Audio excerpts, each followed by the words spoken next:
என்ன இருக்குது? 6 கடையை தனியார் கூட்டி விட்டால் இங்கே தினம் போட்ட வழி இல்லை, போக்குவரத்துண்டா வழி இல்லை. நீங்கள் கூட்டங்களை போட்டு என்ன பிரியோசனம்? இந்த லோஞ்சி ஓடாட்டி ஜனத்துக்கு எந்த வசதியும் இல்லை. புரிஞ்சோம் நடவுங்க. கொஞ்சம் பேருக்கு 10 ரூபா, கொஞ்சம் பேருக்கு 10 ரூபா இல்லை. எல்லோரும் தான் அனர்த்தத்தால் பாதிக்கப்பட்டது.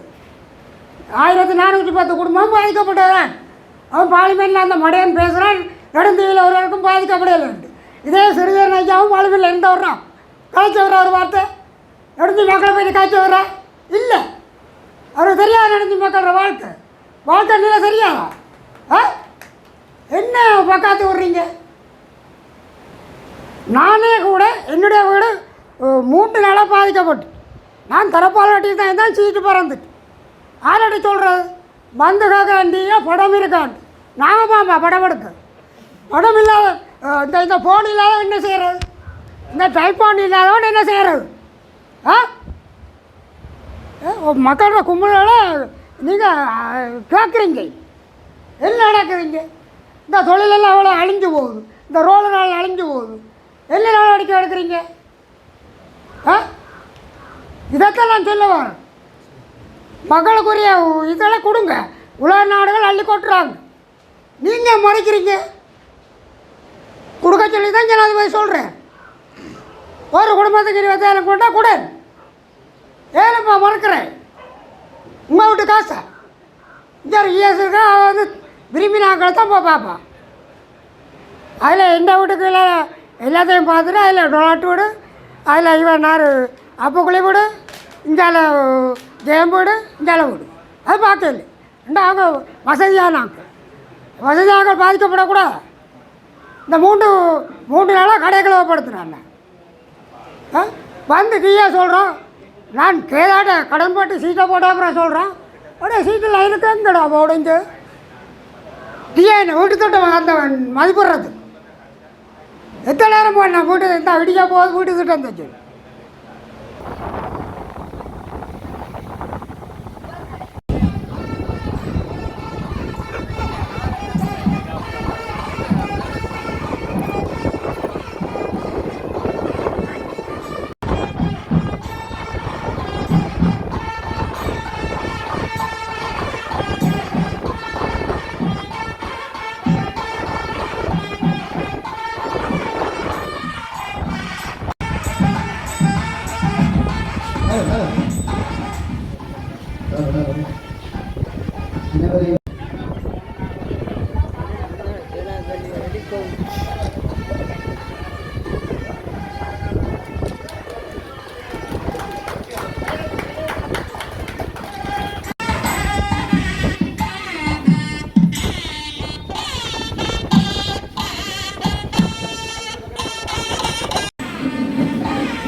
சமாசத்தின் புதிய கட்டட திறப்பு விழாவை தலைமையேற்று நடத்தி கொண்டிருக்கும் பிரதேச செயலர், பிரதேச சபை தலைவர் மற்றும் உபதலைவர், ஏனைய சங்க உறுப்பினர்கள்,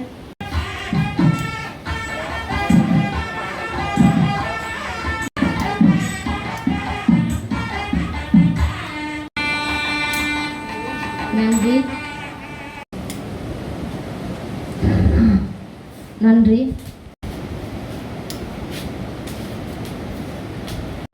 சிபிஓர்கள் அதுவே நாங்கள் போயிருந்தாங்க தலைவர்.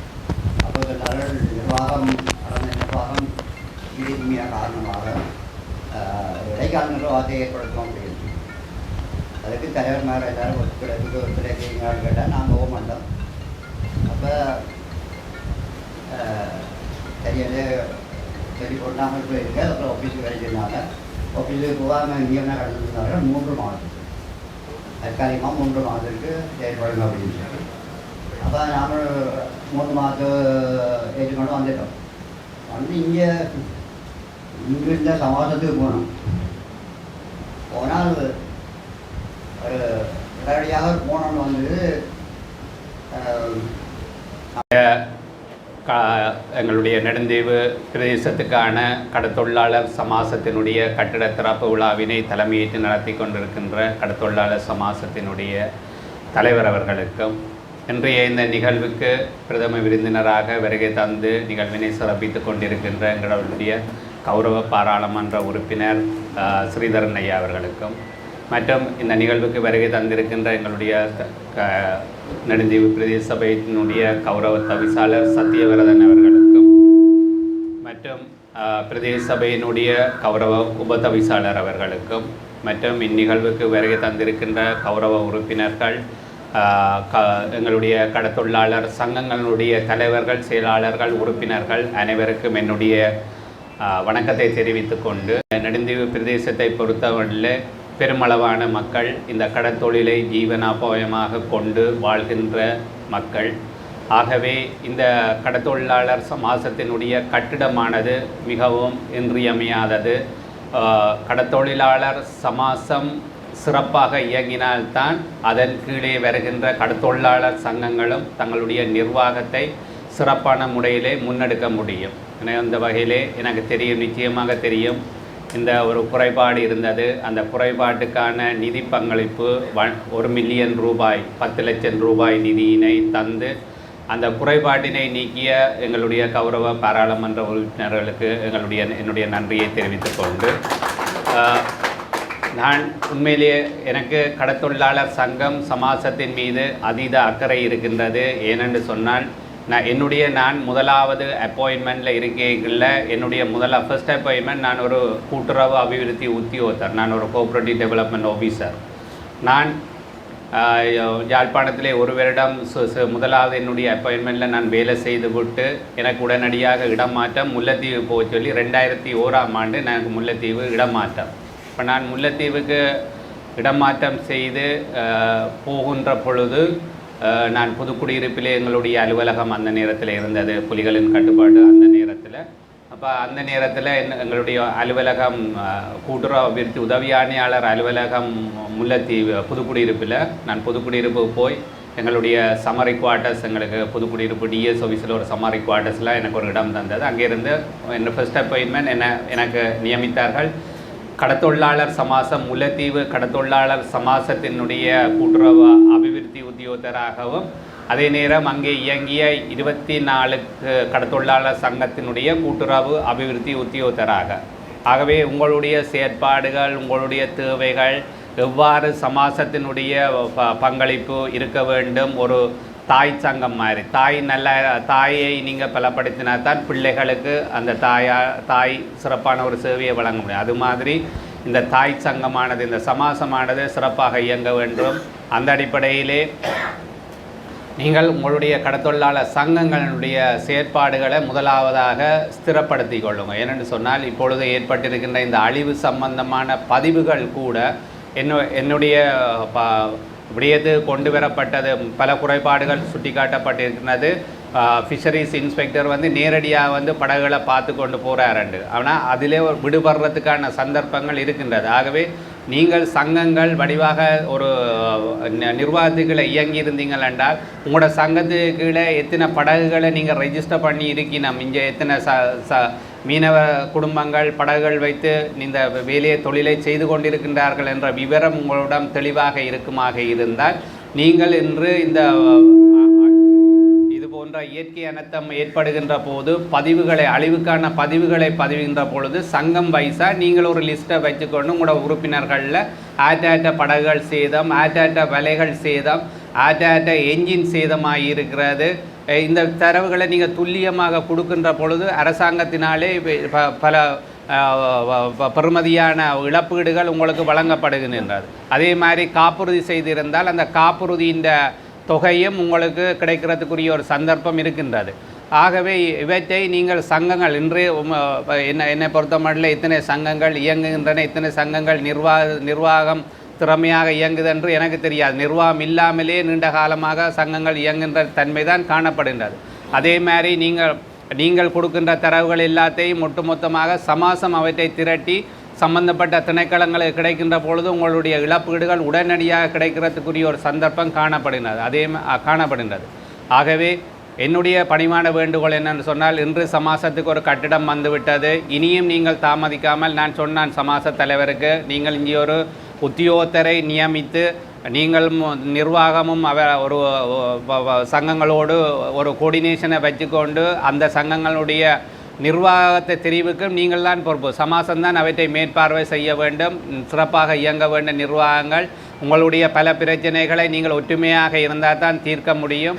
ஆகவே இந்த சமாச கட்டிடத்திலே உங்களுடைய நிர்வாக ஒரு உத்தியோகத்தரை கடமைக்கு ஆற்றி சரியான முறையிலே புத்தகங்கள் எல்லாத்தையும் வைத்திருந்து, கணக்கு வைப்புகளை சரியாக வைத்திருந்து, உங்களுடைய கூட்டுறவு அபிவிருத்தி உதவி ஆணையாளர் ஊடாகவும் ஃபிஷரிஸ் கடத்தொழிலாளர் இதில் வந்து 2 திணைக்களங்கள் சம்பந்தப்பட்டிருக்கின்றது. ஒன்று கூட்டுறவு அபிவிருத்தி உதவி ஆணையாளர் அலுவலகம், 2வது கடத்தொழிலாளர் நீரியல் வள திணைக்களம். இந்த 2ம் சம்பந்தப்பட்டிருக்கின்றது. இந்த நீரியல் வள திணைக்களமானது உங்களுடைய கடல் சம்பந்தமான விடயங்களை கண்காணிக்கிறதுக்கு பொறுப்பாக இருக்கிறது. இழப்புகளை பதிவதற்கு, மற்றது இந்த சட்டவிரோத கடல் மீன்பிடி அதுகளை தடுக்கிறதுக்கு, மற்ற தேவையான கடல் சம்பந்தமான உங்களுக்கு இருக்கிற பிரச்சனைகளுக்கான அட்வைஸை தர்றது இந்த கடற்தொழில் நீரியல் வள திணைக்களம். கூட்டுறவு அபிவிருத்தி திணைக்களம் உங்களுடைய கணக்குகளை ஆடிட் பண்ணி உங்களோட சங்கங்களை பதிவு செய்து நிர்வாகத்தை தெரிவு செய்து சிறப்பான முறையில் கொண்டு போகிறதுக்குரிய ஏற்பாடுகள் இந்த 2 திணைக்களமும் செய்ய வேணும்.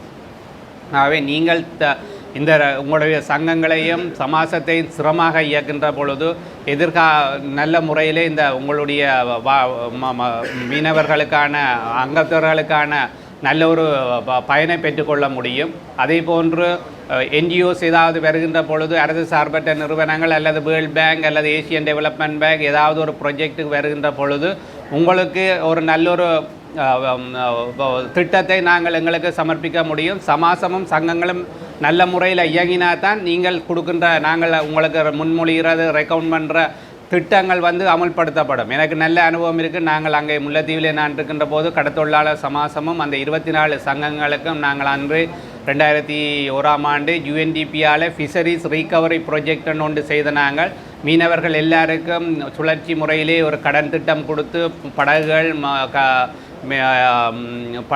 மற்றது விலைகள் வென்றுவதற்கான உதவிகள் வழங்கப்பட்டது. அதே மாதிரி கடத்தொழிலாளர் சமாசத்துக்கு ஒரு லொரியும் 3 கூலரும் பெற்று கொடுத்த நாங்கள். அதே மாதிரி கடத்தொழிலாளர் சமாசத்துக்கு ஒரு கூல் ரூம் பெற்று கொடுத்த நாங்கள்.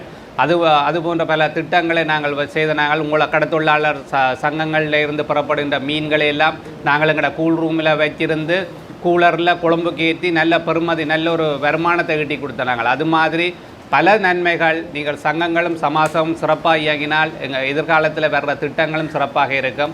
உங்களுக்குள்ளே ஏற்கனவே சில முருகல்கள் இருந்து சமாச தலைவரும் என்னோட கதைச்சவர். ஆகவே அந்த பிரச்சனைகளை தொடர்ந்து வைத்திருக்காமல் அவற்றை தீர்த்து சிறப்பான முறையிலே நீங்கள் இயங்குவீர்கள் என்றால் உங்களுக்குரிய உதவிகளை நாங்களும் பாராளுமன்ற உறுப்பினர்களும் இருக்கிறார் எதிர்காலத்திலே செய்வதற்கு தயாராக இருக்கணும் என கூறி இந்த சந்தர்ப்பத்திலே எனக்கு ஒரு இடம் தந்தமைக்காக நன்றி கூறிவிடுங்கள். ஒரு நல்ல காரியத்திலே எல்லோரும் ஒன்றிணைந்திருக்கிறோம். ஒரு மகிழ்ச்சியாக இருக்கிறது. மிக முக்கியமாக உங்களுடைய ஒரு நீண்ட கால எதிர்பார்ப்பு. இந்த விடயம் என்னால் நடந்ததல்ல.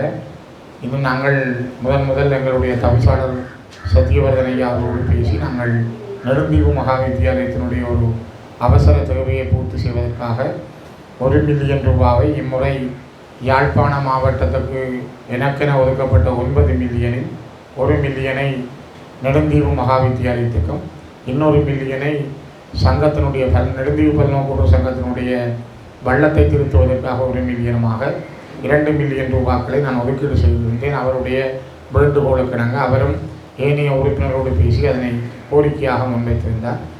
ஆனால் அதில் ஒரு பிரச்சனை வந்தது என்னென்றால் உற்பத்திகளை வெளிக்காட்ட வேண்டும் என்ற அடிப்படையில் அந்த பாடசாலைக்கான நிதியை பயன்படுத்த முடியாத ஒரு சட்ட பிரச்சனை இருந்தது.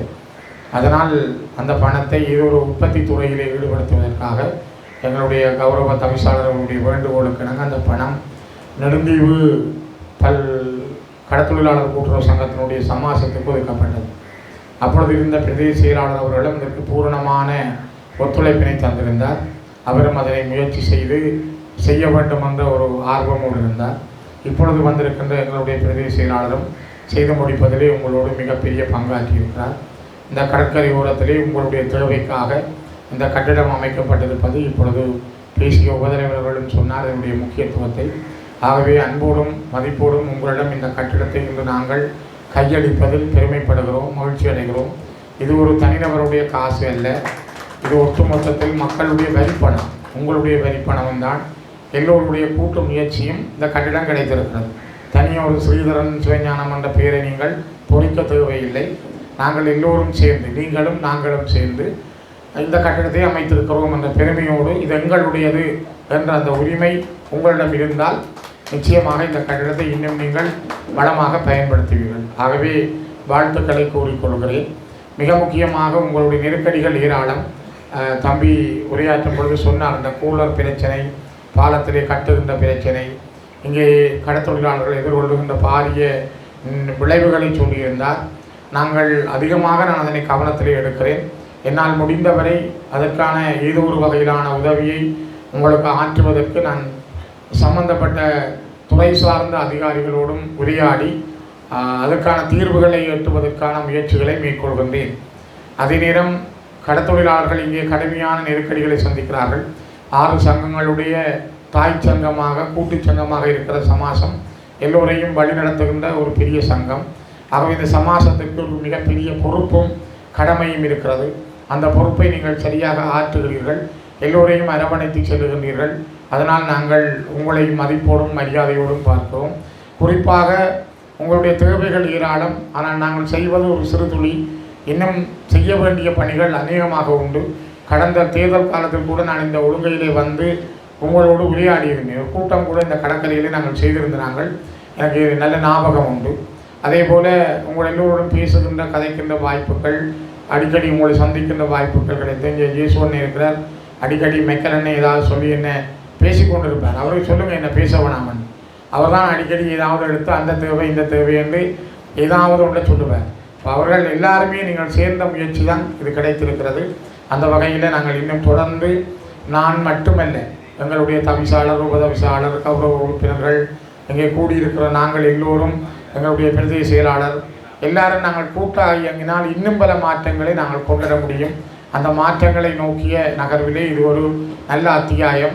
நான் நினைக்கிறேன் 2026ஆம் ஆண்டிலும் எங்களுக்கு ஒதுக்கப்படுகிற நிதியில் ஏதோ ஒரு வகையில் நெடுந்தீவு மண்ணில் இருக்கின்ற தேவைகளில் பூர்த்தி செய்வதற்கான என்னுடைய முயற்சிகளை மேற்கொள்வேன் என கூறி, இந்த அருமையான வாய்ப்புக்கும் நன்றி கூறி விடைபெறுகிறேன். இந்த நாள் நல்ல நாளாக அமைய வாழ்த்துக்கள். அடுத்து நடந்து இந்த 6ஆம் வட்டாரத்திலேருந்து 13ஆம் வட்டாரம் வரைக்கும் எவருமே இந்த கரையோரத்தில் இருக்கே இல்லை. எல்லாருமே இடம்பெயர்ந்து தங்க அந்த முகாங்களுக்கு போச்சுனவே அங்கே போகவில்லை. உறவினர் வீடுகளில் இருந்தவை முழு பேரும் பாதிக்கப்பட்டது. குறிப்பாக 1ஆம் வட்டாரத்திலேருந்து 15ஆம் வட்டாரம் வரைக்கும் அனைவரும் பாதிக்கப்பட்டது தான். 1410 குடும்பம். ஆனால் 1210 பேருக்கு தான் இது இடர்காலில் கொடுப்பன வேண்டும் பதிஞ்சிருக்கிறார். ஆனால் எந்த விரும்பின வீடுகளுக்கு போகிறது, விரும்பாத வீடுகளுக்கு போகிறதில்லை. அனைவருக்கும் வெள்ளம் வந்ததுதான், அனைவரும் பாதிக்கப்பட்டதுதான். அனத்தமண்டா இவங்க தொழிலுக்கு போக மாட்டாங்க. நீங்கள் கொடியேற்றிட்டீங்க, அவன் சாப்பிட்றது என்னத்தை சாப்பிட்றது, என்ன உழைப்பு இருக்குது? ஆனால் அனர்த்தம் கொண்டு அறிவிக்கிறீங்க. என்ன முகாம் இருக்குது, எங்கே போய் தங்குறது? ஒரு சுகாதார வசதி இருக்கா? ஒரு தண்ணி வசதி இருக்கா? அல்லது மின்சாரம் இருக்கா? அல்லது அவங்க டொய்லெட்டு போகிறதுக்கு மனசில் கூட வசதி இருக்கா? இதில் வச்சு கொண்டு தான் நீங்கள் சொல்லணும், அறிவிக்கணும். 2 கிழமைக்கு மேல் நீங்கள் போய் இருங்கண்டு. எங்கே போய் இருக்கிறது? ஒரு பிரதேச மண்டபம் இருக்குது, அதையாவது ஒழுங்கு பண்ணீங்களா? அதுவும் இல்லை. இந்த இடர்கள் வரப்போகுதுன்னு சொல்லி கோஆப்ரேட்டிவ் இருக்குது. 2 மாதம் போன முறை இந்த ஏகி 2 மாத சாமான் வச்சுருந்த வரைஞ்சி. இங்கே என்ன இருக்குது? 6 கடையை தனியார் கூட்டி விட்டால் இங்கே தினம் போட்ட வழி இல்லை, போக்குவரத்துனுண்டா வழி இல்லை. நீங்கள் கூட்டங்களை போட்டு என்ன பிரியோசனம்? இந்த லோஞ்சி ஓடாட்டி ஜனத்துக்கு எந்த வசதியும் இல்லை. புரிஞ்சோம் நடவுங்க. கொஞ்சம் பேருக்கு பதிகிறா, கொஞ்சம் பேருக்கு பதிகிற இல்லை. எல்லோரும் தான் அனர்த்தத்தால் பாதிக்கப்பட்டது. 1410 குடும்பம் பாதிக்கப்பட்டது தான். அவன் பார்லிமெண்ட்டில் அந்த மடையன் பேசுகிறான், நெடுந்தீவில் ஒருவருக்கும் பாதிக்கப்படலைன்ட்டு. இதே சிறிதர் ஐயாவும் பார்லிமெண்ட்டில் எந்த வர்றான் காய்ச்ச வர ஒரு வார்த்தை நெடுந்தி மக்களை போய் காய்ச்ச வர்றா இல்லை. அவருக்கு தெரியாது நெடுந்தி மக்களோட வாழ்க்கை நிலை தெரியாதா? என்ன பக்காத்து விட்றீங்க? நானே கூட என்னுடைய வீடு 3 நாளாக பாதிக்கப்பட்டு நான் தரப்பால் கட்டி தான் சீட்டு பறந்துட்டு ஆரடி சொல்கிறது வந்து கேட்காண்டியா படம் இருக்காண்டு நாங்கள் பாப்பா படம் எடுக்க படம் இல்லாத இந்த ஃபோன் இல்லாத என்ன செய்கிறது இந்த டைப்பான் இல்லாதவன் என்ன செய்கிறது ஆ மக்களோட கும்பலோட நீங்கள் கேட்குறீங்க என்ன நடக்குறீங்க இந்த தொழிலெல்லாம் அவ்வளோ அழிஞ்சு போகுது இந்த ரோடு நாள் அழிஞ்சு போகுது என்ன நடவடிக்கை எடுக்கிறீங்க ஆ இதைத்தான் நான் சொல்ல வரேன் மக்களுக்குரிய இதெல்லாம் கொடுங்க உலக நாடுகள் அள்ளி கொட்டுறாங்க நீங்கள் மறைக்கிறீங்க கொடுக்க சொல்லி தான் நான் அது போய் சொல்கிறேன் ஒரு குடும்பத்துக்கு 20,000 கொண்டா கொடு ஏழுப்பா மறக்கிறேன் உங்கள் வீட்டு காசை இந்த இஎஸ் இருக்கா வந்து விரும்பினாக்களை தான் பார்ப்பான் அதில் எந்த வீட்டுக்கு எல்லாத்தையும் பார்த்துட்டு அதில் டொலாட்டு வீடு அதில் இவன் நார் அப்பக்குழி வீடு இந்தால ஜெயம் வீடு இந்தால வீடு அது பார்க்கல ரெண்டு அவங்க வசதியாக பாதிக்கப்படக்கூடாது இந்த மூன்று நாளாக கடையை கிளவப்படுத்துனாங்க வந்து டீயா சொல்கிறோம் நான் கேதாட்ட கடன் போட்டு சீட்டை போட்ட அப்புறம் சொல்கிறேன் உடனே சீட்டில் லைனுக்கு எங்கடா உடைஞ்சு டீயா என்ன வீட்டு திட்டம் அந்த மதிப்பிடுறது எத்தனை நேரம் போனேன் வீட்டு இந்த விடிக்க போகுது வீட்டு திட்டம் தச்சு இது என்னுடைய கருத்து மக்களுக்குரிய உரிமையை கொடுங்க நாங்கள் ஆதங்கங்களை மக்கள் சொல்லிக் கொண்டிருக்கிறார்கள். இந்த கடற்கரை சைடை பொறுத்த வரைக்கும் நானும் கடற்கரை விளையாடினேன். உயிரை கையில் வைத்து தான் நாங்கள் சூறாவளி காற்று வரும்போது நாங்கள் தவிக்கின்றோம். இதில் பழைய கதைகள் புதிய கதையை கதைச்சு இந்த யோசனை இல்லை. எனக்கு இப்போது வயது 68 ஆச்சு. ஒவ்வொரு கூட்டங்கள்லேயும் ஒன்று கூடங்கள்லேயும் எடுத்தோன்னே கதைக்கிற கதை அணைக்கட்டு. இந்த அணைக்கட்டு வந்து மிக முக்கியமான சாமான். இந்த அணைக்கட்டு எங்களுக்கு இருக்குமா இருந்தால் எங்களோட அழிவுகளில் ஒரு 25% குறைஞ்சிருக்கும். காரணம் என்னென்னு சொன்னால் இருக்க முடியாத நிலை, இருக்க முடியாது. தயவுசெய்து நான் சொல்கிற கொஞ்சம் கேட்டுக்கொள்ளுங்கள். நீங்கள் எதுவும் செய்ய தேவையில்லைங்களே, நிவாரணம் தர தேவையில்லை, காசும் தர தேவையில்லை, எதுவுமே செய்ய தேவையில்லை. இந்த அணைக்கட்டு ஒன்றை மட்டும் நீங்கள் மீண்டும் முயற்சி எடுத்து அணைக்கட்டு ஒன்றை எங்கள் தீவுக்கு தருவீர்கள் என்றால் எங்கள் தீவை பாதுகாக்கலாம். முன்பு எனது கடற்கரையில் 15 அடி தூரத்தில் பூரசல் இருந்தது, எல்லை இருந்தது. பிறகு நாங்கள் எல்லையை துவக்கி பிறகு 15 அடி பின்னுக்கு வச்சோம். இப்போ இன்று வந்த புயல் வந்து எனது வீட்டு படிக்க வந்துட்டு. நாங்கள் தீவை பாதுகாத்தால் எங்கள் மக்களை பாதுகாக்கலாம். இப்போ இந்த எத்தனையோ ஒதுங்குறைப்பு கூட்டங்கள் எல்லாம் இந்த அணைக்கட்டு வந்து வந்து வந்து வந்து தேவையில்லாத கதைகளால் அட்டிப்பட்டு அல்லப்பட்டு போயிட்டு சேருக்கு தெரியும். அணைக்கட்டு விவரம் சேருக்கும் முழுக்கா தெரியும். நீங்கள் எந்த இது செய்யாட்டியும் பரவாயில்ல சார், தயவு செய்து நெடுந்தீவுக்கு அணைக்கட்டு ஒன்று போட்டால் மக்களை பாதுகாக்கலாம், நெடுந்தீவை பாதுகாக்கலாம், எங்கள் உயிர்களையும் பாதுகாக்கலாம் என கூறி விடைபெறும். நன்றி.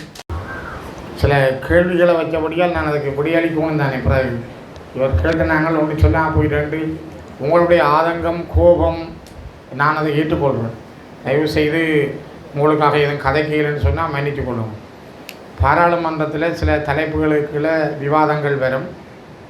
எங்களையும் 8 பாராளுமன்ற உறுப்பினர்கள். அப்போ அவர்களுக்கு நேரங்களை பிரித்து கொடுக்க வேறு ஒரு ஆள் பிள்ளையாக பேசிட்டாருண்டா இன்னொரு கட்சிக்காரன், நான் அதுக்கு பதிலளிக்கிறதுக்கு வாய்ப்பு இல்லாமல் போயிடும். அதால் நான் பாராளுமன்றத்தில் அதுக்கான பதில்களை பேச முடியலை. நான் இங்கே போன திங்கக்கிழமை வாரத்துக்கு இருந்தேன். நான் என்ன சொல் நான் டிஎஸ்ஐயாக்கும் போன திங்கள் தான் இங்கே வாரத்துக்கான முயற்சி எடுத்தினாங்க. அதுக்கிடையில் உங்களுக்கு தெரியும், நுவரெலியா திருவண்ணாமலை போன்ற இடங்களில் இதை விட மோசமாக பாதிப்புகள் நடந்ததால் நான் போய் வர வேண்டியிருந்தது. அதால் இங்கே வர முடியலை. நான் நேராக வந்ததுக்கான நோக்கமும் கிட்டத்தட்ட உங்களோட இந்த விஷயங்களை நேராக பார்த்து நானும் ஒரு புலக்காட்சியோடு கதைக்க வேணும். ஆகவே நான் நினைக்கிறேன் கிட்டத்தட்ட ஒரு 200 பேருக்கான ஒரு சின்ன அரிசி பொதிகளும் கொண்டு வந்தாங்க. ஏற்கனவே சங்கத்தில் கொண்டு வந்து இறக்கியிருக்கிறோம். ஒரு தொகுதி அடுத்த தொகுதியில் கட்டமாக அனுப்புகிறோம். ஒரு வெள்ள நிவாரணத்துக்காக நாங்கள் தனிப்பட்ட ரீதியாக எங்களுடைய கட்சி ரீதியாக அதை நாங்கள் அலோகேட் பண்ணியிருக்கிறோம். நெடுந்தீவு கிளை சார்பாகத்தான் அந்த உதவி வழங்கப்படும். ஆகவே நாங்கள் பிரதேசங்களோட அனுமதியுடன் செய்வோம். இல்லை வாரணையா நான் கதைக்க பொறுங்க ஐயா, நான் கதைக்க வரும். அப்போ இந்த விஷயங்களோட நீங்கள் சொன்னதை நாங்கள் கருத்தில் எடுக்கிறோம். அதிகமாக நாங்கள் உங்களோட பக்கம்தான் நிற்கிறோம். பாதிக்கப்பட்டவர்கள் 1410 பேர் என்றால் அதில் கொடுக்கப்பட்ட 1210 பேருக்கான அந்த கொடுப்பனவு வழங்கப்படணும் என்றதுக்கான முழு முயற்சிகளை நாங்கள் மேற்கொள்கிறோம். அதற்காக சம்பந்தப்பட்ட அதிகாரிகளோடு நான் நேரடியாக பேசியும் இருக்கிறேன். அரசாங்க அதிபரோட பேசியிருக்கிறேன், பிரதேச செயலாளரோட பேசியிருக்கிறேன். நான் அதுக்காக தான் இன்றைக்கி வந்ததும். நாங்கள் உண்டை பார்க்காமல் நேரடியாக அவங்களோட கதைக்காமல் எழுந்தமானமாக ஃபேஸ்புக்கை பார்த்து கதைக்கக்கூடிய ஆளல்ல நான். இந்த முகநூல்கள் அல்லது ஃபேஸ்புக்கில் வரதை வச்சு கதைக்கிறது இல்லை. நாங்கள் ஒரு ஆவண ரீதியாக உண்டை உறுதிப்படுத்தி தான் நான் கதைக்கவேன். அவன் நான் நாளைக்கு பிழையானது உண்டை கதைச்சி போட்டு வந்து நீங்கள் கோவப்படுறீங்கன்ட்டு நான் உங்களுக்கு சார்பாக கதைச்சிட்டு போகலாது. ஒன்று உங்களுக்கு நல்லா தெரியும், நெடுந்தீவில் எங்கட காலத்தில் தான் கிட்டத்தட்ட உள்ளக வீதிகள் நிறைய நாங்கள் செய்த. நாங்கள் 2015 19 கிடையாது, கிட்டத்தட்ட 6.5 கோடி ரூபாய்களுக்கு நாங்கள் செய்தாங்க. இந்த பிரதான வீதி கூட கொண்டு வந்தது நான் என்று சொல்கிறத விட நாங்கள் தான் கொண்டு வந்தாங்க. நான் என்று சொல்ல நான் விரும்புகிறதில்லை. வேறு யாரும் முந்தி கனகாலம் ஆட்சி செய்த ஒரு தரம் அந்த ரோட்டை போட இல்லை, 2 தரம் போட்டு காசு எடுத்துருக்கிறதே செய்யலை. ஆனால் நாங்கள் நெடுந்தீவுக்களை ஊடாக எடுத்த முயற்சி நாங்கள் இன்றைக்கு ஓரளவுக்கு கொஞ்சம் கட்டத்தை தாண்டி இருக்கிறோம். திரும்ப இன்னும் அந்த முயற்சியை எடுத்திருக்கிறோம். நீ அந்த ரோட்டை முடிப்போம், ஏதோ ஒரு வகையில் இந்த வருஷத்தில் ஒரு முடிவுக்கு கொண்டிருப்போம். அதே போல் உங்களுடைய தேவைகளையும் எங்களால் முடிஞ்ச அளவுக்கு செய்வோம். நாங்கள் கைவிட மாட்டோம். இது நான் என்று பார்க்காதீங்க. நாங்கள் எல்லாருமா சேர்ந்தால் தான் இருக்க எங்களோட கரங்களை உண்டா வச்சுருந்தா தான் செய்யலாம். தனி மனிதர்கள் எம்பி தான் ஸ்ரீதரன், ஆனால் ஸ்ரீதரன் மட்டும் செய்யலாது. ஆகவே உங்களுடைய பூர்ண ஒத்துழைப்பு, கூட்டு முயற்சி இவற்றுக்கூடாக நாங்கள் வெற்றி பெறுவோம். உங்களோட கோபம் ஆதங்கத்தை நான் பிள்ளையாக பார்க்கணும், நான் ஏற்றுக்கொள்கிறேன். அதுக்காக நான் சொன்னேன், உங்களோட மன்னிப்பு கேட்குறோம். நாங்கள் உடனே வாய்க்கு வந்தபடி நான் செய்திகளை சொல்லிடாது. இப்போ ஒருத்தர் சொல்லுவார் அங்கே உள்ள மக்களை இங்கே குடியேற்றணும் பண்ணுவார், ஒருத்தர் சொல்லுவார் இங்கே உள்ள மக்களை அங்கே குடியேற்றுவார். இதெல்லாத்தையும் கேட்டு கதைக்கிறார். பிறகு பார்த்தா கொஞ்ச நாளாக வேறு ஒருத்தர் சொல்லுவார் அங்கேயே இருக்க இடம் இல்லை, அப்புறம் நீ இங்கே இருந்து கொண்டு போறியாண்டுவார். நாங்கள் கவனமாக நிதானமாக பொறுப்போடு கதைக்கணும். ஒரு இனத்தை பிரதிநிதித்துவப்படுத்துகின்ற கட்சி, ஒரு இனத்தை வழிநடத்துகின்ற கட்சியினுடைய பாராளுமன்ற குழுவின் தலைவர் நான். இப்போ நான் கதைக்கிற ஒவ்வொரு வார்த்தைகளும் மிக கவனமாக ஒவ்வொருவராலையும் உன்னிப்பாக பார்க்கப்படும். இன்றைக்கு நான் நெடுந்தீவுக்கு வந்துட்டு போகிறேன்னா இதை ஊடகங்களுக்கு ஊடாக பல பேர் பார்ப்பார்கள், சில பேர் நேரடியாக பார்ப்பார்கள். எங்களோட வார்த்தைகள் என்ன சொன்னு பார்ப்பார்கள், எங்களோட செயல்பாடு என்னென்று பார்ப்பார்கள். இப்போ நாங்கள் மிக கவனமாகவும் நிதானத்தோடும் பொறுப்போடும் நடக்க வேணும். அந்த பொறுப்பும் கடமையும் உரிமையும் எங்களோட கட்சிக்கு உண்டு, எங்களுக்கு உண்டு. அதனால் நாங்கள் அதை மிக சிறப்பாக சீராக ஆற்றுவோம். அதற்காக உங்களோடு இருப்போம். உங்களுடைய ஆதங்கங்களை ஏற்றுக்கொண்டு அதற்கேற்ற வழியில் செயல்படுத்துவோம் என்ற நம்பிக்கையை நான் உங்களுக்கு தருகின்றேன். இந்த அணைக்கட்டு விஷயமும் நாங்கள் கவனத்தில் எடுத்திருக்கிறோம்.